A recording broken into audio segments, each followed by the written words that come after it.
was tomorrow. This evening. No, you're a day early. You're a day out. You definitely said Thursday. Wednesday.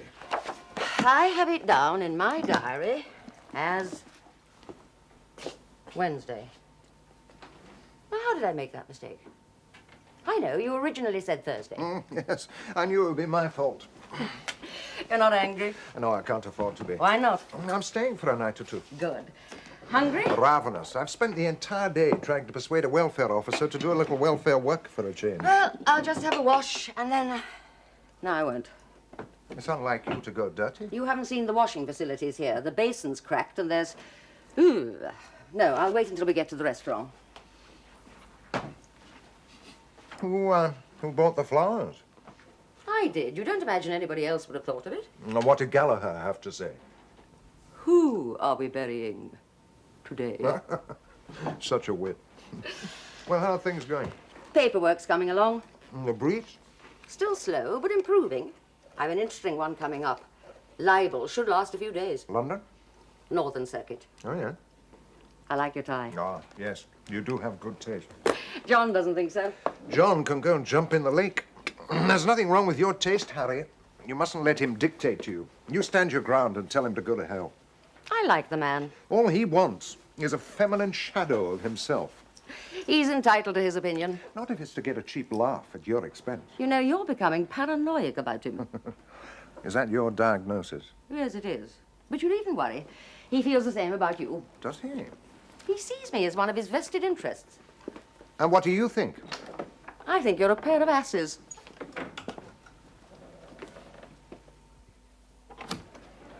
What did he get? The maximum. Will there be an appeal? No, I expect so. Was his lordship on form? He couldn't have been more considerate. He even berated me for my harshness towards the accused. I'm sure the poor fellow thought he was going to be bound over.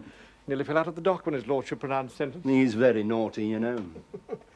Have you got everyone working? All except for Miss Peterson. I did say at the time it would be difficult. You did. Still, she has this libel case coming up. Oh, that reminds me. Bardolph and Rock have been making tentative inquiries about your movements. Those two Scrooges. They owe us money, don't they? Apparently the check's in the post. Yeah, they must want my services rather badly.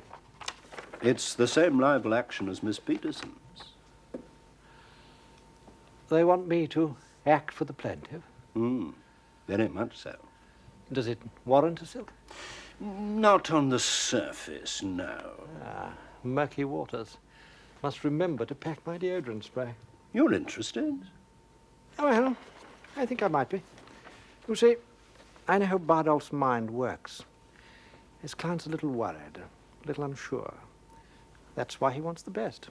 So, who better than the person Miss Peterson goes in fear and trembling of? You? Of course. And he doesn't know Miss Peterson, does he? Careful, Belle. One can still be hanged for high treason. Yes, we're against each other again. Isn't it marvelous? For you two or for the litigants? I didn't take them to court.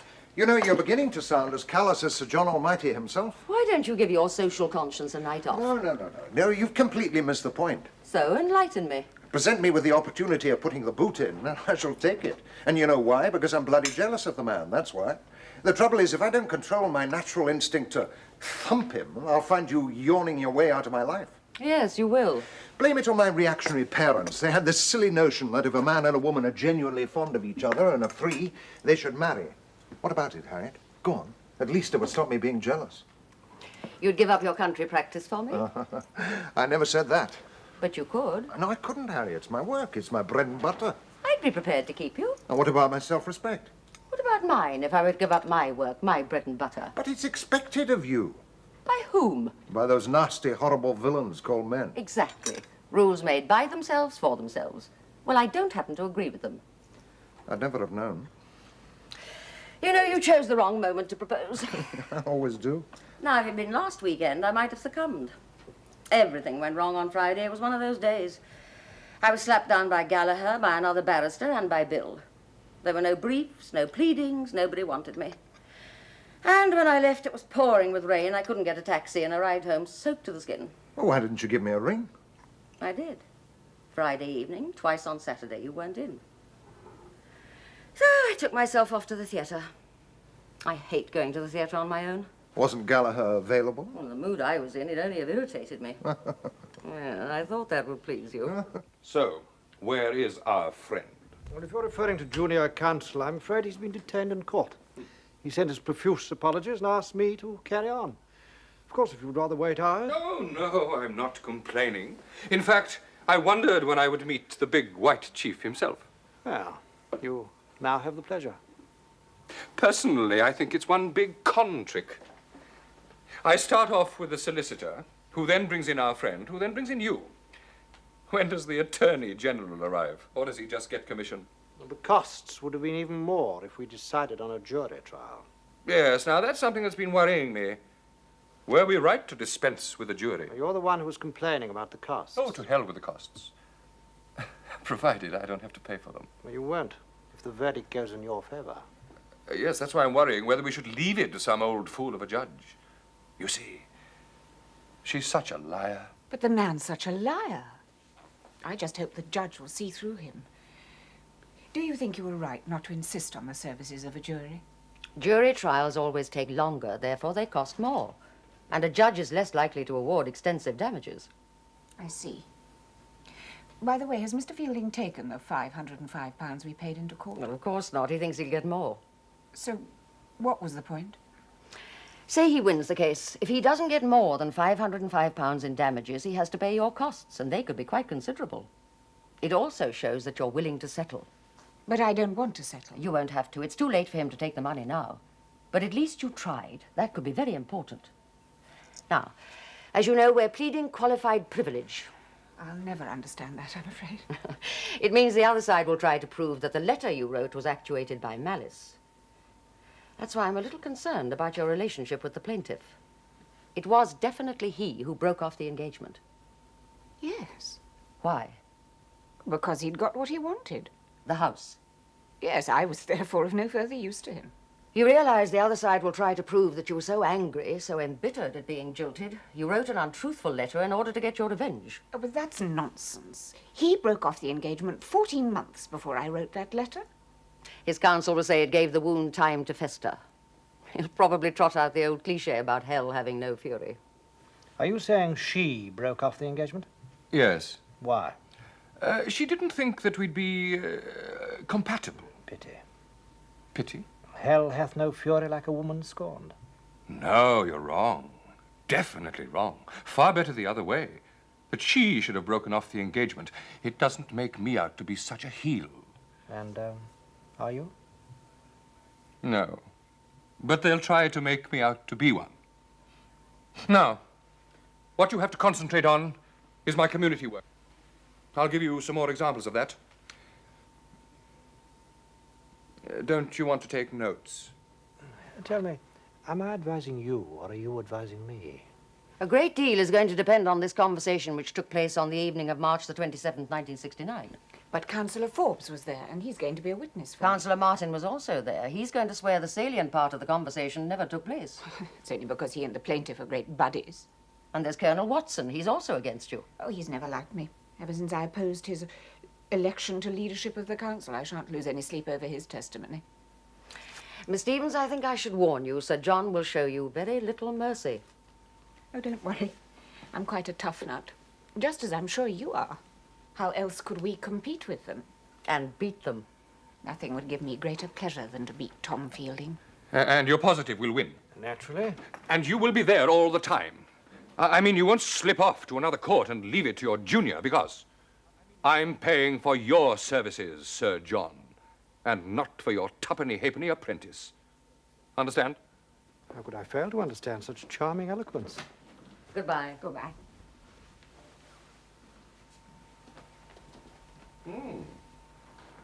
I'll say this for the defense counsel.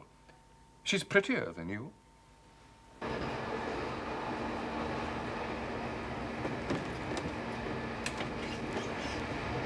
Ah. What have you done with my junior? Left him in the dining car, chatting up a rather attractive girl. I shall do the same. But with a very attractive woman. Why did you join us? Weren't you hungry? I don't see why I should help British Rail dispose of their surplus rolling stock. Besides, it's an offence to the delicacy of my palate, not to mention the stability of my digestion. You mean the soup would have finished up in your lap? Never in my lap, always in my companion's. And I didn't want to ruin your dress. Like it? Very much. Your taste's improving. Ian chose it for me. Yes, well, perhaps it is a shade provincial, but quite appealing. Is he still trying to turn nasty prisons into pretty holiday camps? I think he enjoys coming to London. Because of man's inhumanity to man, or because of you? Both, I imagine. You know, it's criminal to keep anyone chained up, even a slave. You really ought to put him out of his misery. How? Either marry him or shoot him. Do you know the difference between you two?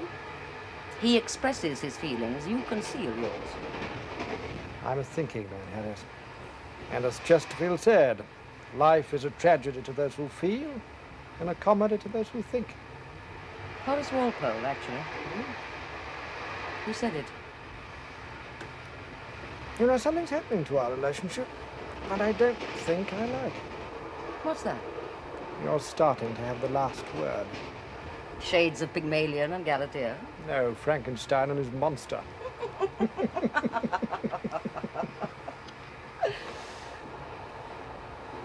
You realize these next few days are going to be utterly boring. You could have taken the money out of court. All to £500? Cost you 2,000 at the very least. If we lose. What's your impression of the defendant? Truthful. Wish I felt the same about the plaintiff. And that is why this honest man became a counsellor, to serve the community to the best of his considerable ability. Of course, I realize the word service is a dirty word to the cynics of this world, but thank God not everyone is a cynic. And 15 months after the death of his wife, he became friendly with the defendant, Mrs. Stevens. Miss Stevens. Oh, I do apologize. In 1970, he became friendly with Miss Stevens, a 40-year-old spinster. Now, she too was a counsellor and belonged to the same political party as Mr. Fielding. The friendship blossomed. They were engaged to be married. 2 months later, Miss Stevens broke off the engagement. And we now come to the events leading up to this most insidious libel. About time. Now, while they were still engaged, Mr. Fielding bought from Miss Stevens' great-aunt the freehold of the Larches, a detached residence of 8 bedrooms that included 2 acres of ground.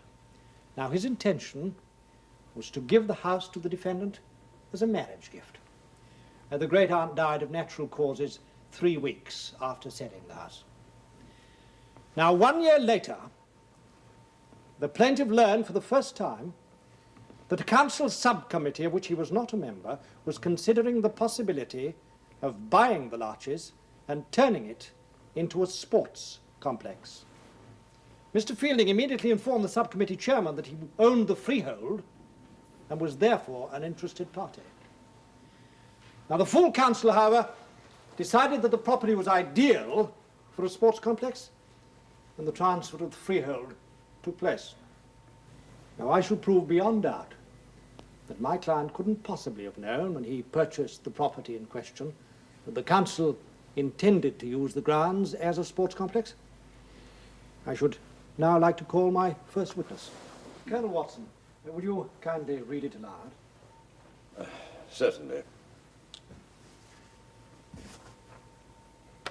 The letter's addressed to Colonel Watson, leader of the council. It reads, Dear Colonel Watson, I think you ought to know that Mr. Fielding used his position as a councillor to buy the Larches, knowing that the council intended to purchase it for use as a sports complex. My great-aunt sold it to him for £30,000. He has now sold it to the council for £128,000. By his actions, this cunning and ruthless man has brought discredit to the council and to the party. He must be made to resign forthwith. It's signed, yours sincerely, Sarah Stevens. And your reaction when you'd finished reading it? I was deeply shocked Why? that Mr. Fielding should use his position in order to feather his nest. You believed the contents of the letter? Implicitly, I had great faith in Miss Stevens' judgment. I felt certain she must have undeniable proof, otherwise she'd never have written it. And what did you do? I discussed the letter with the chairman of the local party constituency. He was absolutely horrified. This won't do, you know. Are you objecting, Miss Peterson? Is the chairman to be a witness? No? Hearsay, my lord. Quite so. Kindly confine yourself, Colonel, to your own feelings. Yes, of course. So I decided to confront Mr. Fielding with a letter, expecting him to offer his resignation. And did he? No, sir. I've never seen a man so angry. He said it was a tissue of lies, and he demanded that he be given the letter so that he could bring a libel action against Miss Stevens. And what happened then? At a private meeting with Miss Stevens, I told her of Mr. Fielding's attitude. And? Well, she was delighted. She laughed. She said, "Good. Now I can pay him back." Those were her precise words. Oh, yes. Well, more or less. I don't wish to be pedantic, Colonel, but more or less isn't good enough. We must know the exact words. She said, "Good. Now I can pay the bastard back." Most feminine. Good. Now I can pay the bastard back. Did you understand what she meant by that? Well, I assume she wanted revenge for something. Since when have assumptions been permitted as evidence? What else did the defendant say? She said everything in the letter was true, and he mustn't get away with it. I therefore decided to make my own inquiries. And how long did they take you? About a fortnight. And your conclusions? That the letter was malicious and untrue. I found nothing that would substantiate Miss Stevens' idea of truth. Thank you, Colonel. I should like to remind you that you're under oath. I don't have to be reminded, madam. I'm fully conversant with the procedure. Providing you allow me to speak my mind, there ought to be no problem You're at all in court, regarding... Colonel, not in the council chamber. I shall ask the questions, you will answer them. There'll be no oratory, thank you. You said you have great faith in Miss Stevens' judgment. I said I had. Does that mean you no longer trust your own judgment? Well, there's nothing wrong with my judgment. But you were wrong about Miss Stevens, were you not? And apparently you were wrong about Mr. Fielding. You thought he'd feathered his nest. Everyone's allowed to change his mind. But you keep changing yours. It's most confusing. Tell me, do you think Miss Stevens was right to put down her accusations on paper? No, I don't. There were other ways of going about it. Such as? Miss Stevens and I could have discussed it quietly between ourselves, over a glass of sherry. And then? Then I would have told Mr. Fielding. Over another glass of sherry? No, glass of port. Surely the outcome would have been the same. Let me assure you, it wouldn't have come to all this. You'd have swept it under the carpet, I see. I did not say that. Well, that's what you mean. Not at all. The last thing you wanted was for this to be made public. I really must protest that this Almost line time, of- my lord. Colonel Watson must be allowed to say what he means. I agree. You must allow the witness time to explain himself, Miss Peterson. I apologize, my lord. Explain yourself, Colonel. I should have done precisely what I did. And what precisely was that? I perused the minutes of the subcommittee when the possible acquisition of the Larches was first mentioned. I found that this meeting took place in 1971, a year after Mr. Fielding had purchased the property. And that was all the proof you needed? No, madam. Miss Stevens told me that on March 27, 1969, during a committee break, the matter was discussed by her and Councillors Fielding, Martin and Forbes. And you asked Councillor Forbes if such a discussion took place? And Councillor Martin. What was Mr. Forbes's reply? He didn't remember. But then he telephoned you. Yes, 2 days later. Why? To tell me he could remember. But you didn't believe him. He's a member of the opposition. At that time, a local election was imminent. I came to the conclusion he was playing politics. In your judgment? Yes, in my judgment. Yes, well, we've already found out what your judgment is like. There's nothing wrong with my judgment. How dare you insinuate otherwise? No further questions. Now, one point of clarification, Colonel. Now, if you'd found during your inquiries that Miss Stevens' accusations were valid, what would you have done? I should have asked for Mr. Fielding's resignation and demanded a personal apology from him. And would this have been an apology in private? No, sir, in public, in front of the entire council and in the presence of the press. Thank you, Colonel. You may step down.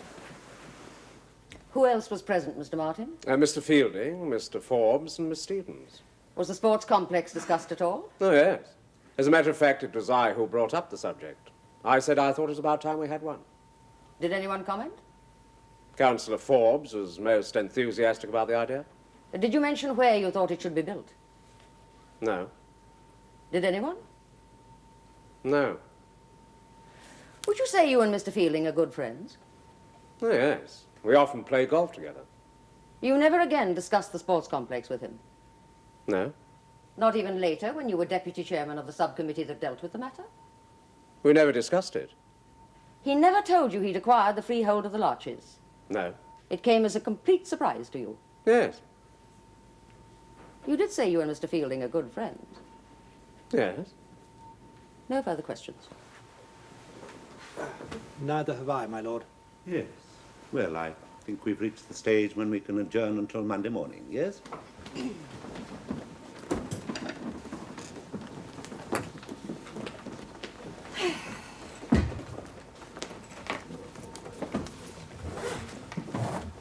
Want to settle? Yes, I'll settle. For a hot bath.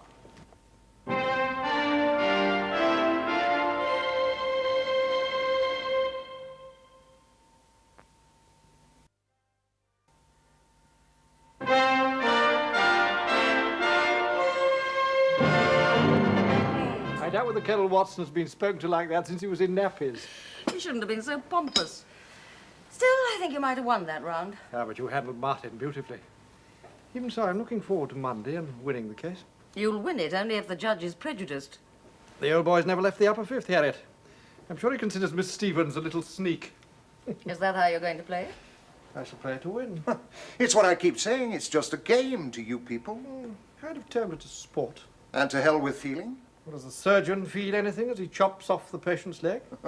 At least he doesn't try to humiliate him. There's absolutely no similarity between the two professions. Which brings that conversation to an end. Well, I must away. Thank you for the supermarket delicacies and the bottle of plum. You really ought to have more confidence in your cooking ability, Harriet. My range may be limited, but I have every confidence. And why is it necessary always to have a doctor in attendance? Very droll. I've enjoyed myself. Good night, Moody. Good night, Gallagher. I should like to have heard more about this penal reform committee of yours. Then you shouldn't have changed the subject. Yes. Well, now, the train tomorrow leaves at 15:30 hours, Oh, Harriet. why can't you say one something? You won't be late, will you? I promise I will. Bye.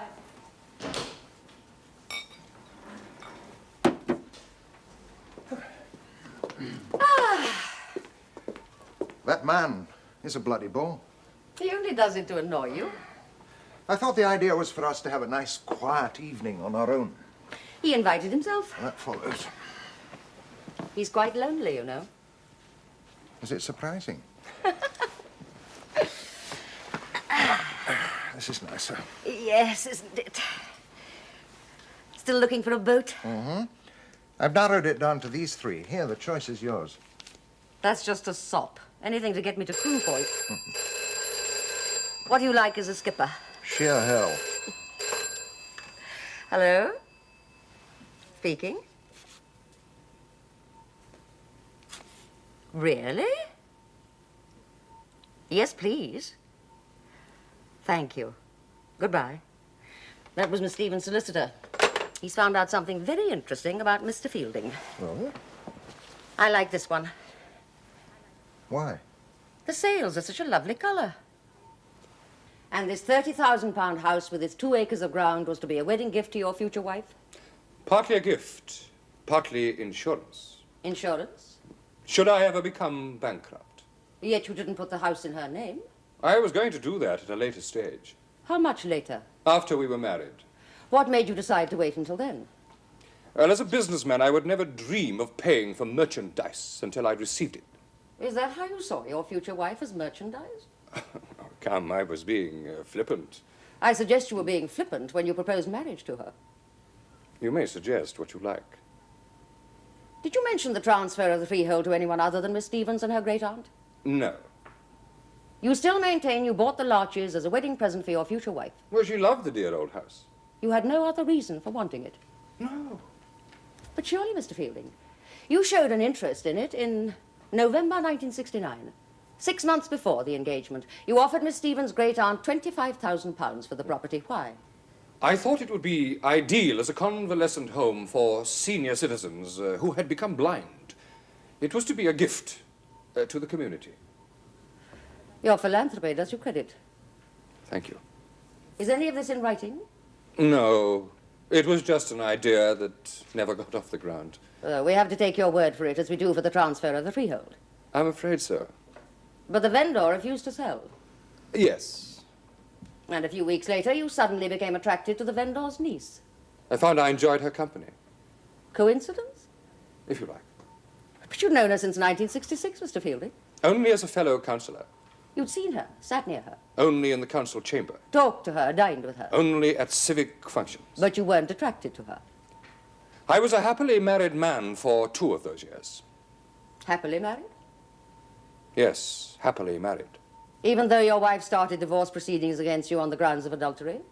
That event occurred 4 years previously. But you admit she had grounds. Yes. Bloody fool. But she forgave me, and she withdrew the petition. So it is possible to find other women attractive in spite of being a happily married man. Yes. But you didn't find Miss Stevens attractive. I didn't want to hop into bed with her, if that's what you mean. But you did just that 3 months after her great-aunt turned down your original offer to buy the Larches. For 4 years, you've taken precious little notice of her.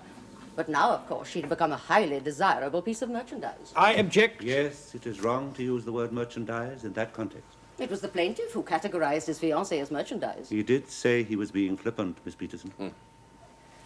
You agree she had now become a highly desirable woman. Yes. Would you say that meant a complete volte-face on your part? Yes. Would you care to give us the reason? Yes. Love. It does strange things to people. Really? Really. You should try it sometime. There's no need to be impertinent, Mr. Fielding. You should be saying that to her, not to me. Don't tell me what I should say. Apologize to Miss Peterson. I apologize. Now, where were we? Ah, yes. You proposed marriage and entered into negotiations for the purchase of the Larches. Yes. You found Miss Stevens' great-aunt much more amenable this time. Ah, but... And the moment the contracts were exchanged, you broke off the engagement. I did not break it off. Miss Stevens did. The defendant has proof to the contrary. Quite impossible. You wrote a letter to her. Does it say that I broke off the engagement? Perhaps you'd care to read it to the court. Oh, yes. I should. My darling, this is just to say how very sorry I am about last night. In spite of what happened, I'm still very fond of you, and I should like us to remain friends. Is this possible? Yours ever, Tom. I suggest you wrote it in a fit of remorse. It was written in a spirit of hope. You said you were sorry for what happened. Of course I was sorry. Nobody likes to be jilted. Especially you. Especially me. You were angry? Yes, I was. Yet here you are, some few hours later, writing an apologetic letter. I have a very forgiving nature. If you have such a forgiving nature, Mr. Fielding, what are we all doing in court? I didn't break off the engagement. I suggest you did because Miss Stevens was of no further use to you. I did not break it off. I should now like to come to the evening of March the 27th, 1969. You were present when the sports complex was discussed? Yes. Was the Larches mentioned as a possible site for the complex? No. Did you and Councillor Martin discuss the subject between then and the subcommittee meeting in 1971? No. Not even while you were playing golf together? No. You don't find that extraordinary? When I play golf with a sanitary inspector, we don't talk about drains. Do you know who is to build the sports complex? Fenton and Dalton. And the subcontractors? There are many. I'm thinking of B's Electrical Installations Limited. What about it? You were a director of the company. I resigned. Not until you decided to bring a libel action against Miss Stevens. And on my recommendation, the company asked to be released from its contract. Why? I knew that unscrupulous people would say that I had used my position as councillor to help the company get the contract. Not only unscrupulous people.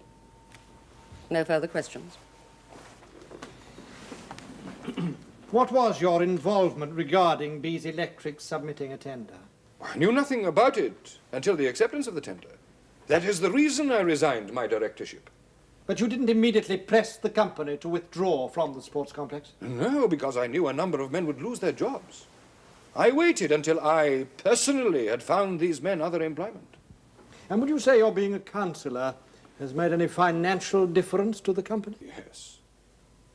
It cost them the contract. Thank you, Mr. Fielding. You may step down. That is the plaintiff's case, my lord. And I shall be calling members of the general public to prove that she is a most dedicated councillor. Will that be necessary? It's just that my client has been unable to find a single councillor from her own party who would give evidence regarding her devotion to the community. And you think counsel for the plaintiff will make great play of this? There is the possibility, my lord. But naturally, I shall be happy to be guided by you. You must conduct your case, Miss Peterson. If your lordship pleases. On the evening of March the 27th, 1969, Miss Stevens attended a committee meeting. At 10 p.m., the committee broke for coffee. Who said the Larches would make an excellent site for the sports complex? I did. Tell me, Mr. Forbes, when Colonel Watson asked you about this particular conversation, did he show you the letter Miss Stevens had written to him? No, he merely wandered over, grunted something about the sports complex, asked me if I'd talked to anybody about it. No, I said. Well, I was speaking to someone else at the time, and I don't like being interrupted. And the Colonel didn't say it was important. He merely nodded his head and wandered off again. It was only when Miss Stevens telephoned me 2 days later I realized the seriousness of it all. Thank you.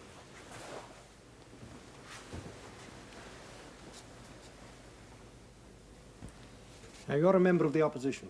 I am. Yet you had to be reminded of the conversation. It happened a couple of years previously. But you're a political animal, sir. I should have thought you'd remember something that would destroy the ruling party's credibility. Perhaps I'm not a very good politician. Or perhaps you never said the Larches will make an excellent site for the sports complex. I did. Would you kindly tell the court again exactly when your memory returned? When Miss Stevens reminded me. Are you saying she put the idea into your head? I'm saying I remembered. Very convenient.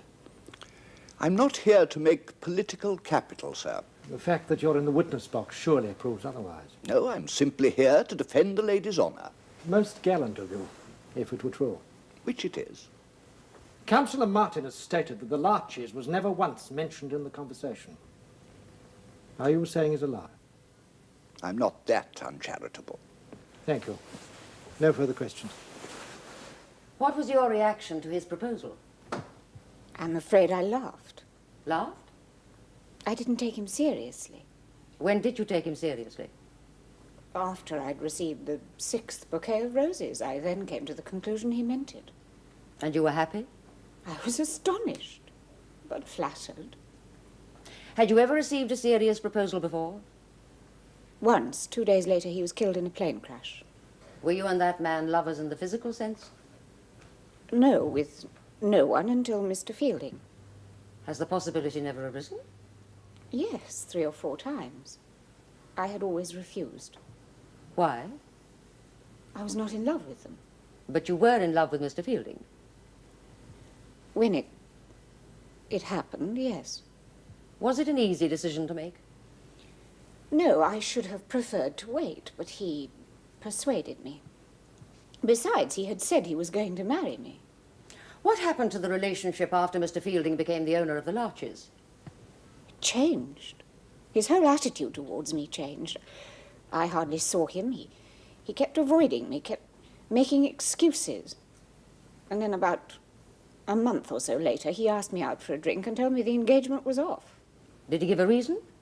He'd decided it wouldn't work. Apparently he found me irritating. That my affection towards him left much to be desired. What was your reaction to all this? It was like a slap in the face. I was astonished, bewildered, hurt. But according to Mr. Fielding, it was you who broke off the engagement. But that is nonsense. He wrote a letter to me. Is this the letter?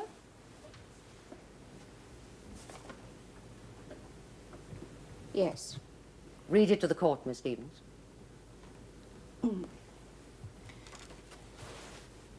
This is just to say how very sorry I am about last night. In spite of what happened, I'm still very fond of you, and I should like us to remain friends. Is this possible? Yours ever, Tom. Tell me, Miss Stevens, how long was it before you recovered from the ordeal? About 6 months. And what then were your feelings towards Mr. Fielding? I only had one feeling, that of complete indifference. I was able to see him objectively again, and I thank my lucky stars he hadn't wanted to marry me. You don't bear him any grudge? Good heavens, no. But you did say to Colonel Watson, "Good, now I can pay the bastard back." But that's exactly how I said it, without malice. You weren't stirring the witch's cauldron at the time? No, not at all. I should now like to come to the property known as the Larches. Was the possible acquisition of it as a sports complex ever mentioned in your hearing? After Mr. Fielding became the owner? Before? Yes, once. When? March the 27th, 1969. Do you remember who was present? Yes, councillors Martin, Forbes, and Fielding. And what was said? Mr. Martin brought up the subject of the sports complex, and Mr. Forbes said the Larches would make an excellent site for it. When did Mr. Fielding first inform your great-aunt he wanted to purchase her property? In November 1969. Did you wonder why? Yes, but I dismissed it. Your reason? I could hardly believe that Mr. Fielding would use his privileged position as a councillor in order to make a fast buck. I have since been proved wrong. Thank you, Miss Stevens.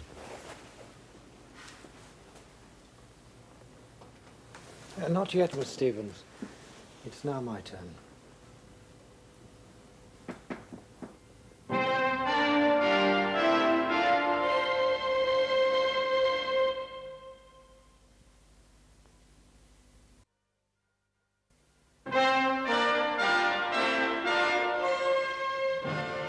Miss Stevens, why did you deliberately avoid starting Mr. Fielding's letter at the beginning?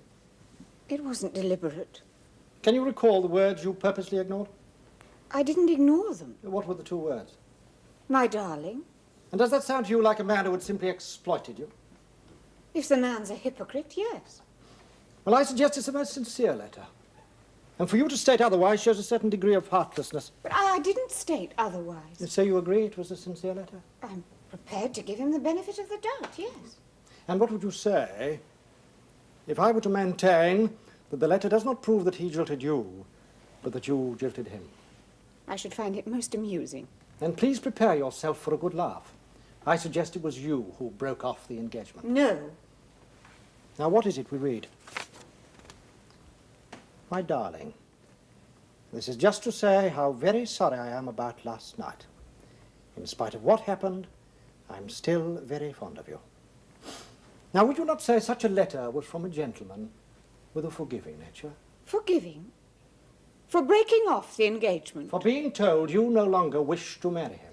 Oh, my God, if you believe that, you'll believe anything. I see. Now, according to my arithmetic, you were 40 years of age before you had intimate relations with a man. You can't remember? Of course I can remember. Then will you please answer? Yes. I beg your pardon? Yes. I'm sorry. Perhaps you find these questions embarrassing. Yes, I do. You don't like to discuss such matters? No, I don't. Even in private? Even in private, perhaps I'm old-fashioned. Oh, you don't have to excuse your sensitivity. I wasn't excusing it. I was explaining it. Ah. Would it be fair to say that you find the physical side of love repulsive? I don't like this line of questioning. I'm sure you don't. I'm getting near the truth, aren't I? What truth? The fact that you would have preferred a platonic relationship with the plaintiff. I should have preferred more time. You made excuses? Yes. Did he understand? No. Was he kind? No. Patient? No. But you finally succumbed because you knew he loved you. He couldn't have loved me. Yet you went to bed with him. Well, I thought he was in love with me. Was it a pleasant experience? No. So you broke off the engagement? No. And pretended it was he who had broken it off?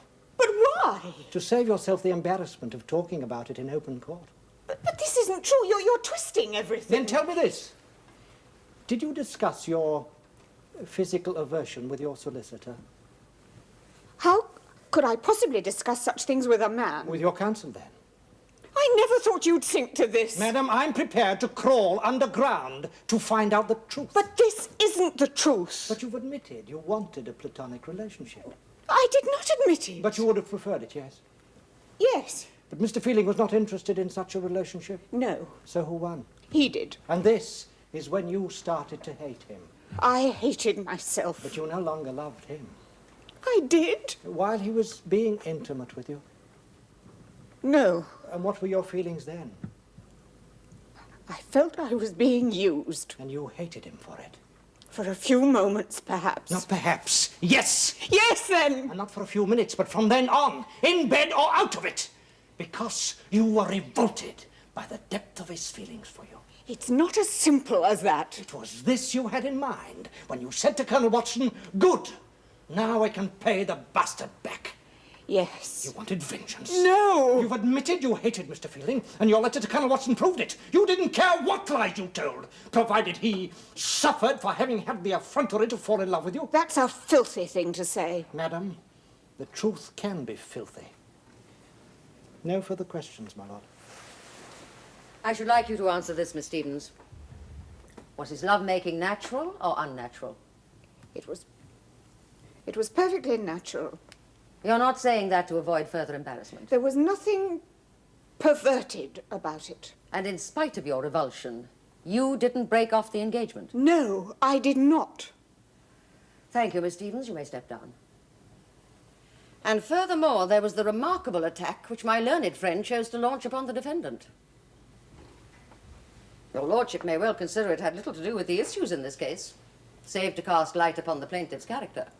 One knows well enough my learned friend would never embark upon such a delicate line of inquiry without full instructions from his client. And what is one to think of a man who would descend to these particulars?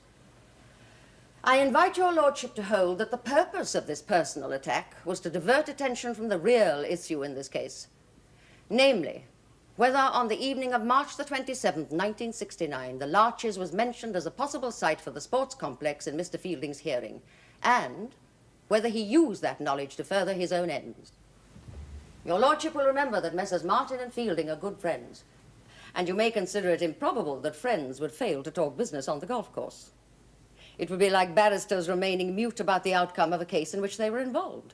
If such a miracle took place, it would most certainly make the Guinness Book of Records. I repeat, it is all circumstantial. For example, there is not one iota of proof to show that Mr. Fielding deliberately seduced Miss Stevens in order to gain possession of the Larches. Why should he? The defendant didn't own the property, it wasn't in her name. She wasn't even a beneficiary under the will. If Mr. Fielding had been such a man, he wouldn't have wasted his time on Miss Stevens, he would have seduced her great-aunt. No, the plaintiff was genuinely in love with Miss Stevens, and it is regrettable that she could not respond.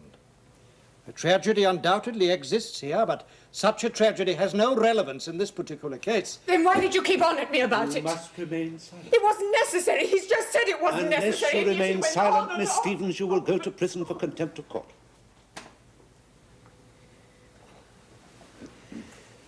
Now, the defense tried to prove that the house was to be a gift, but it was to be a gift only in so much as to give him a roof over his head, should he ever become bankrupt. Perfectly legal arrangement.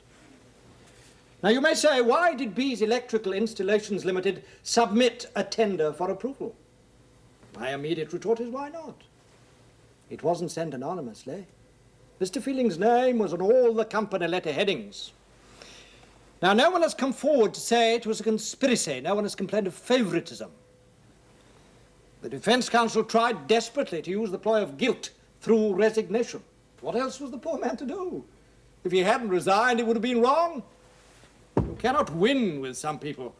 And I was particularly impressed with Miss Stevens' honesty when she was asked whether Mr. Fielding's sexual behavior was unnatural. There was no question of her striving to win sympathy. I am satisfied Mr. Fielding ended the affair, not because he had got what he wanted, but rather because he could not get what he wanted.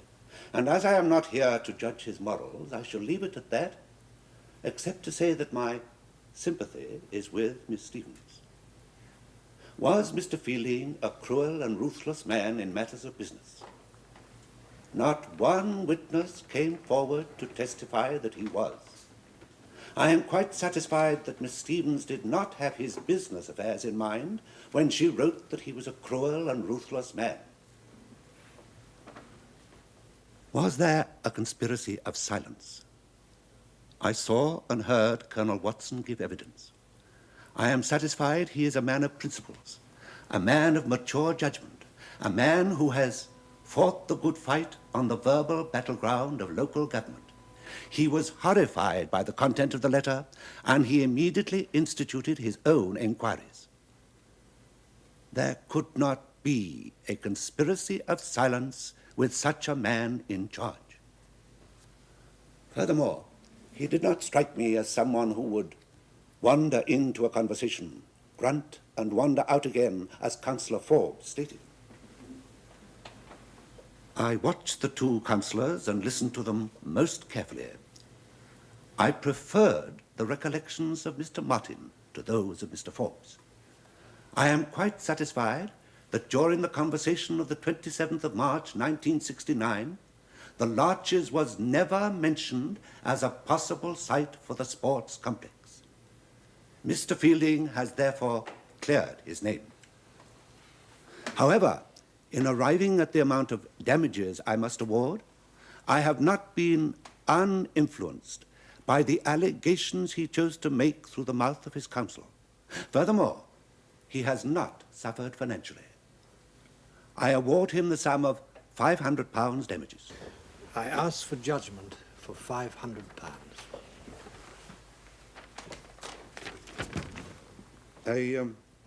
I see there is some money in court. How much? £505, my lord. That makes a clear difference on costs, does it not, Sir John? Yes, it does, my lord. Very well. Judgment for the plaintiff for £500 with costs up to the date of payment in. Defendant's costs against the plaintiff thereafter.